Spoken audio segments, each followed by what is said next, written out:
Kain nilon diukur dan diberi garis dengan ukuran 11 cm dikali 16 cm dan dilebihkan beberapa sentimeter untuk seal yang kedua. Keempat sisi dari kantong nilon dirapikan dengan menggunakan sealer, kemudian rekatkan dengan sealer bagian sisi bawah dan sisi samping. Dengan bagian atas tetap dibiarkan terbuka untuk memasukkan sampel. Rapikan kantong yang sudah jadi dengan gunting. Penamaan pada kantong menggunakan tinta permanen. Kantong di oven dengan suhu 55 derajat Celcius dan ditimbang untuk mendapatkan berat kantong kosong. Siapkan benang nilon dengan berbagai warna dengan panjang lebih kurang 20 cm. Benang diikatkan pada bagian bawah kantong yang sebelumnya telah dilubangi. Bakar sedikit ujung benang untuk merekatkan ujung benang pada benang utama.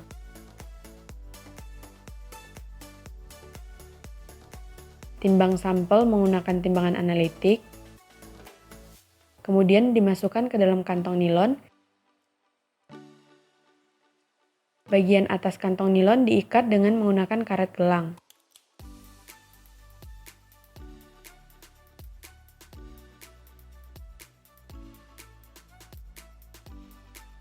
Masing-masing benang diikatkan pada bandul cincin besi.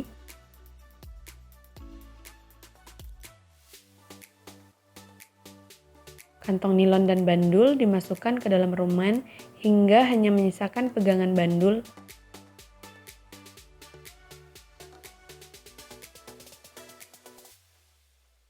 Tutup kembali dengan rapat penutup fistula. Untuk proses pengambilan kantong nilon, dilakukan dengan menarik tali yang diikatkan pada bandul terlebih dahulu. Kemudian cari bandul dan keluarkan bandul dan kantong secara perlahan agar benang tidak putus. Kantong nilon dicuci dengan air mengalir hingga air cucian berwarna jernih. Lepaskan benang yang masih menempel dan kemudian kantong nilon di oven dengan suhu 55 derajat Celcius hingga bobot stabil. Lepaskan karet gelang dari kantong dan timbang kantong nilon yang berisi residu sampel untuk mengetahui berat residu. Residu ditimbang untuk analisis bahan kering dan bahan organik.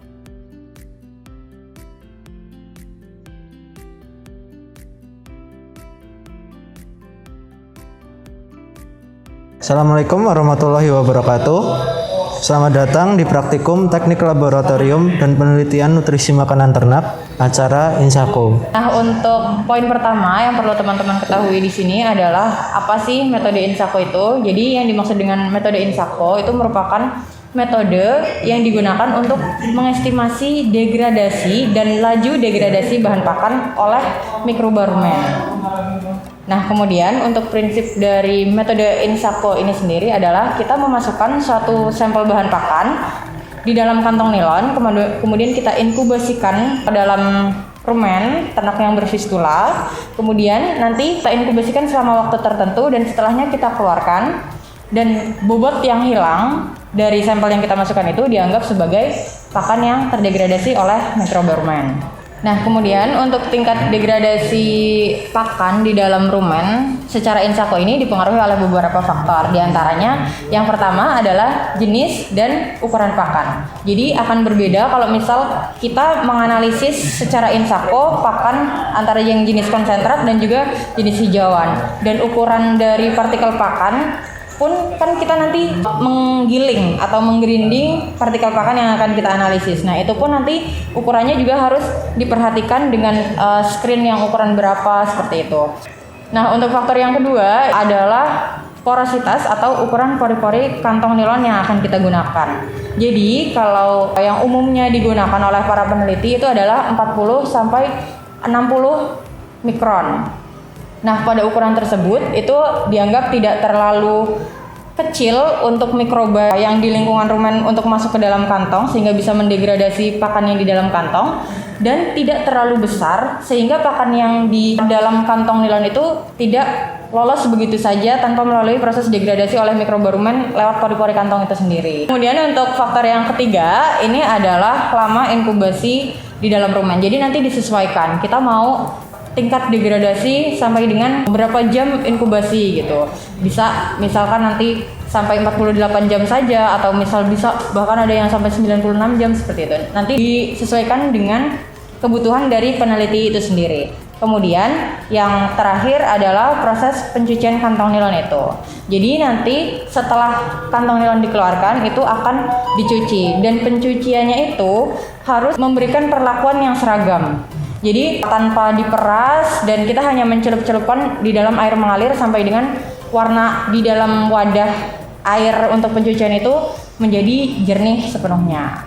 Selanjutnya, untuk keunggulan dari metode Insako, antara lain yang pertama dapat menggambarkan kinetika degradasi dan memperhitungkan laju gerakan pakan di dalam rumen. Jadi dengan metode Insako ini kita akan dapat membuat suatu grafik. Jadi kita dapat mengetahui perkiraan dari laju bahan pakannya itu bagaimana, tingkat degradasinya di jam-jam tertentu itu sebagaimana, seperti itu. Untuk yang kedua, dibandingkan dengan metode in vivo, metode Insako ini dapat dikatakan lebih praktis, lebih mudah dan lebih efisien. Efisien dari segi apa?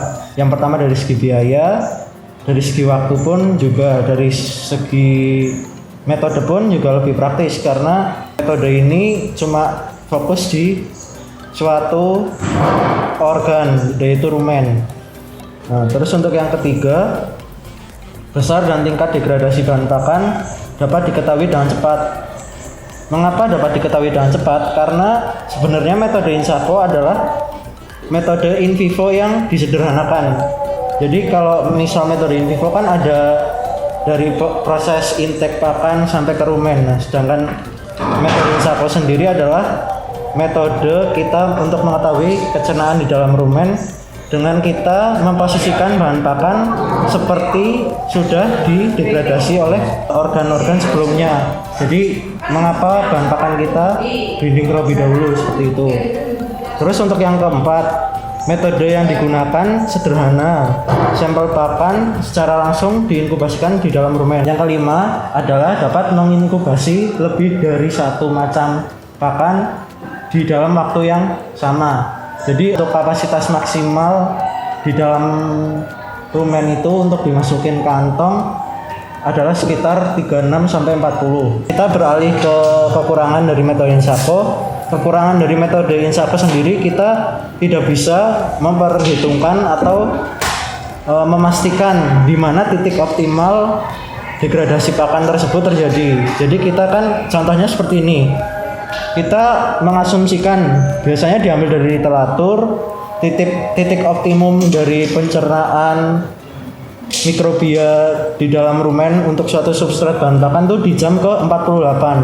Tetapi kita tidak tahu, bisa jadi bahan pakan tersebut sudah optimal di jam ke-42 atau bahkan di setelah jam ke-48 yang kita tidak menaruh titik dari sampel bahan pakan tersebut.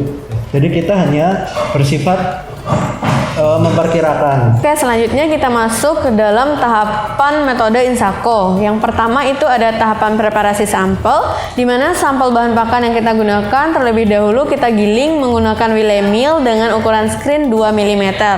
Selanjutnya bahan pakan tersebut kita oven dengan suhu 55 derajat Celcius sampai beratnya stabil. Selanjutnya ada preparasi kantong nilon, di mana kantong nilon yang kita gunakan di sini mempunyai porositas 46 mikron dengan ukuran 6 × 11 cm. Sebelumnya kantong nilon itu udah kita seal di keempat sisinya.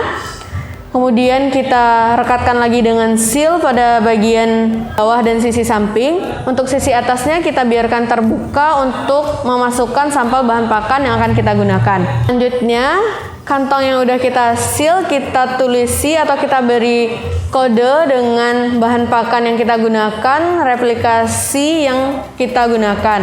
Setelah diberi kode atau tanda, kantong nilon tersebut kita oven dengan suhu 55 derajat Celcius selama 24 jam. Kemudian untuk berat sampel yang kita gunakan yang akan dimasukkan ke dalam kantong nilon itu 3 gram untuk hijauan dan 5 gram untuk konsentrat.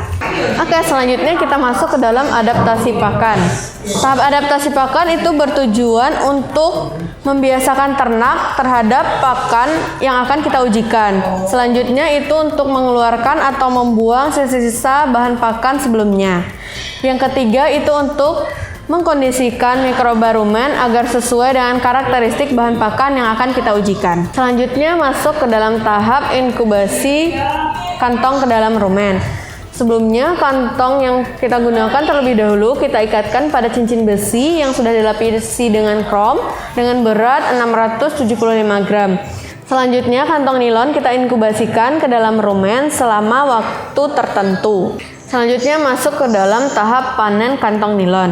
Kantong nilon kita keluarkan dari rumen itu berdasarkan waktu-waktu yang sudah kita tetapkan sebelumnya. Misalkan itu 4 jam, 8 jam, 16 jam, 24 jam, 48 jam, 72 jam, dan 96 jam.